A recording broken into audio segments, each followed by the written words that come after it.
Coupon verifier की application है। इस पे आप सबसे पहले लॉगिन करेंगे, यूज़र नेम इंटर करेंगे, उसके बाद पासवर्ड, नेक्स्ट पे टैप करने पे आप पिन कोड इंटर करेंगे। पिन कोड इंटर करने पे लॉगिन होगा। लॉगिन के बाद आपने ये कैमरा की परमिशन अलाउ करनी है। परमिशन अलाउ करेंगे तो वेरी फर्स्ट टाइम जब आप एप्लीकेशन इंस्टॉल करेंगे तो आपके पास ये डायलॉग आ जाएगा कि डीपी का क्यूआर स्कैन करें। तो आपने यहाँ पे डीपी का क्यूआर स्कैन करना है। तो ये डीपी का क्यूआर स्कैन करेंगे तो आपके पास ऑप्शन आ जाएगा कि सुपरवाइज़र का क्यूआर स्कैन करें। आपने सुपरवाइज़र का क्यूआर स्कैन करना है। सुपरवाइज़र का क्यूआर स्कैन करने पे आपका ये एक समरी पेज आ जाएगा जिस पे ये शो हो रहा है कि आपका डीपी कौन सा है। तो आपने डीपी का नाम ऊपर एक दफ़ा वेरीफाई कर लेना कि आपका यही डीपी है या कोई और है।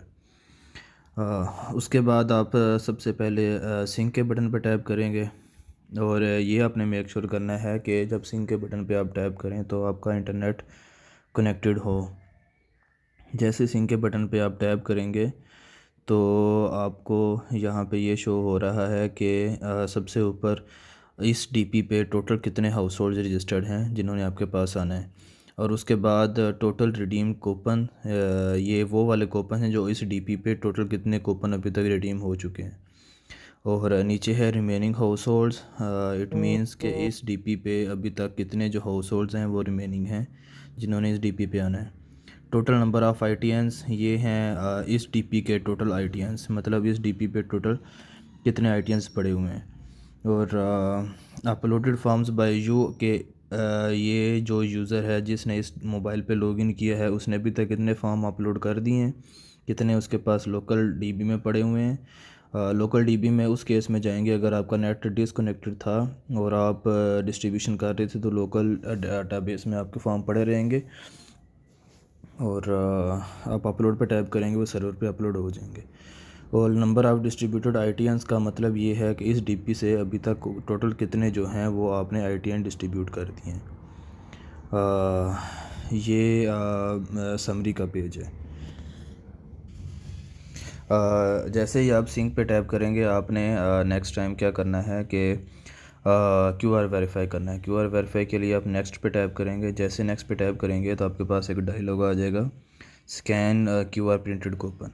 तो आपने कूपन स्कैन करना है। ये मैं कूपन स्कैन करता हूँ उसका क्यूआर, तो ये मेरे पास उसकी समरी आ जाएगी कि इसकी क्यूआर जो आईडी ये है और उसका हाउस होल्ड का नेम ये है, CNAC ये, और उसको टोटल हमने आईटीएन इतने देने हैं। वेरीफाई पे टैप करेंगे तो अगर आपका नेट कनेक्टेड है तो सर्वर पे डाटा डायरेक्ट चले जाएगा। अगर अपना नेट कनेक्टेड नहीं है तो आपके लोकल डीबी में सेव हो जाएगा और ये डायलॉग आ जाएगा कि इस यूज़र को आपने 2 आईटीएन दिखाने हैं। ये अपने आपके जो हाउस होल्ड आईटीएन लेने आया है उसे आपने दिखा देना है डायलॉग। ओके पे टैप करेंगे दोबारा फिर यही स्क्रीन आ जाएगी। नेक्स्ट कूपन स्कैन करने के लिए आपने इस बॉक्स के अंदर टैप करना है तो ये दोबारा इनेबल हो जाएगा और क्यूआर स्कैन करेंगे। तो मैं नेक्स्ट टाइम दोबारा क्यूआर स्कैन करता हूँ तो ये मेरे पास आ गया कि कूपन ऑलरेडी रिडीम्ड। ये उस केस में आएगा अगर आपने एक कूपन को जो जिससे पहले आपने रिडीम कर लिया था दोबारा उसी कूपन को अगर आप स्कैन करेंगे तो आपके पास ये वाला डायलॉग आ जाएगा। ओके करेंगे तो अब बैक आते हैं तो यहाँ पे मैं दोबारा सिंक पे टैप करता हूँ तो अब मेरे पास टोटल रिडीम जो कूपन थे वो एक इंक्रीज़ हो गया, 18 हो गए हैं और डिस्ट्रीब्यूटेड आईटीएंस जो हैं वो भी इंक्रीज़ हो गए हैं। अगर मेरे पास नेट कनेक्टेड नहीं होगा तो मेरे यहाँ पे जो पेंडिंग फार्म्स है यहाँ पे फार्म्स शो हो रहे होंगे और जब मैं मेरे पास नेट अवेलेबल होगा तो मैं अपलोड पे टैप करूँगा तो ये सारे फॉर्म सर्वर पे अपलोड हो जाएंगे। यहाँ पे केस ऐसा भी है कि आप क्यूआर स्कैन करेंगे तो लेट्स सपोज मैं एक ये कूपन का स्कैन करता हूँ क्यूआर तो मेरे पास ये आ गया, this coupon is blocked, please bring coupon. ये नीचे कूपन का सीरियल नंबर रखा हुआ ऑन दिस डीपी। इसका मतलब ये है कि ये जो आपके पास हाउस होल्ड आया है इसके पास 2 कूपन है।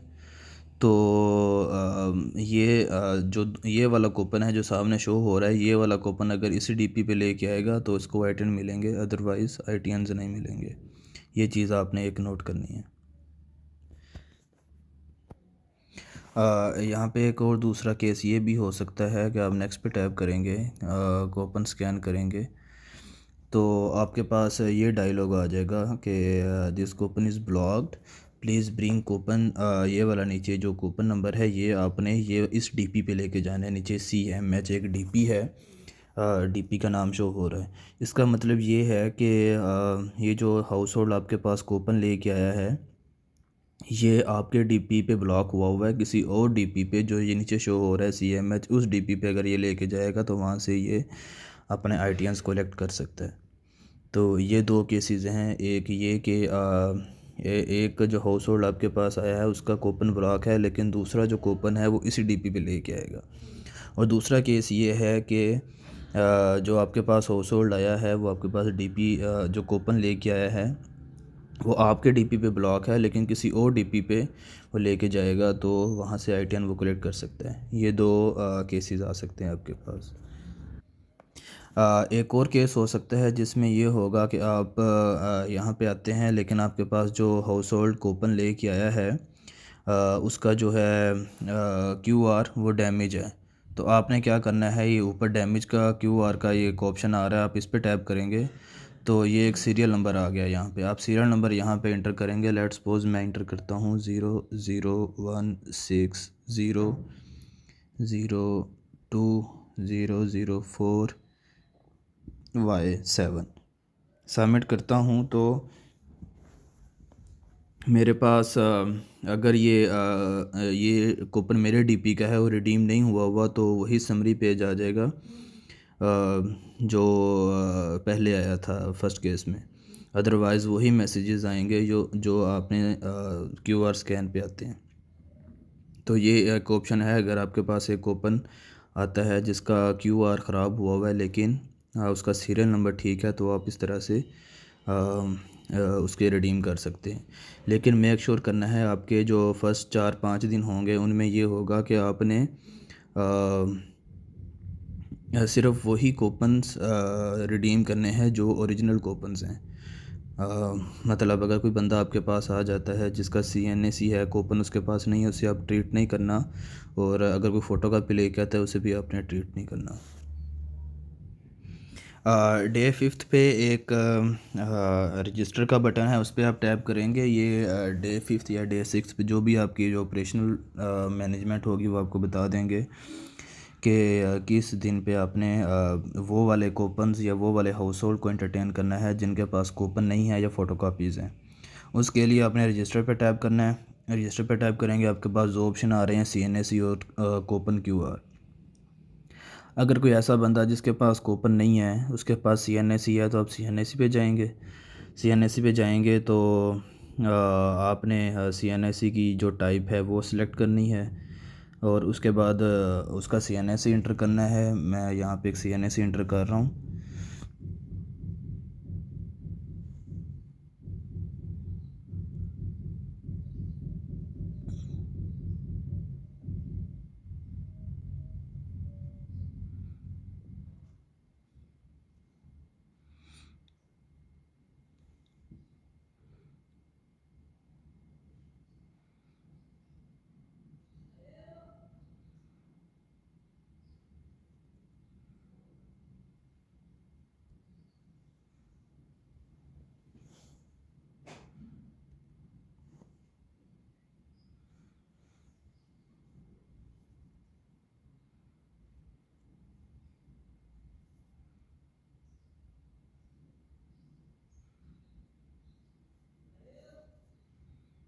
ये मैंने CNAC इंटर किया है। तो जैसे मैं इसको वेरीफाई करूँगा तो अगर ये CNAC मेरे सिस्टम में एग्जिस्ट करता हुआ तो मुझे एक ये विंडो शो हो जाएगी। इस विंडो पे मैंने क्या करना है, मैंने CNAC स्कैन करना है। तो मैं लेट्स सपोज कुछ कोई भी CNAC सामने रख के उसे मैं ऐसे स्कैन करूँगा। स्कैन करने पे मैं करूँगा, इसे ओके करूँगा। ओके करने पे आपका जो भी CNSE होगा उसको मैं ये ड्रैग एंड ड्रॉप करके उस सिर्फ CNSE को मैंने क्रॉप करना है। CNSE को क्रॉप करने के बाद मैं ओके पे क्लिक करूँगा तो मेरे पास ये कुछ इस तरह से इमेज आ जाएगी। ऊपर CNSE शो हो रहा होगा, नीचे उसका QR शो हो रहा होगा। नेक्स्ट टाइम अगर ये आप CNSE आपका गलत है, मतलब CNSE स्कैन नहीं हुआ, तो आपने दोबारा स्कैन CNSE करना है। अदरवाइज़ आपने सबमिट पे टैप कर देना है। सबमिट पे टैप करेंगे तो आपके पास वैसे ही समरी आ जाएगी कि QR ID क्या है, हाउस होल्ड नेम क्या है, CNSE क्या है, नंबर ऑफ़ आइडियंस इसे कितने देने हैं। वेरीफाई पे टैप करेंगे तो ये वेरीफाई हो जाएगा।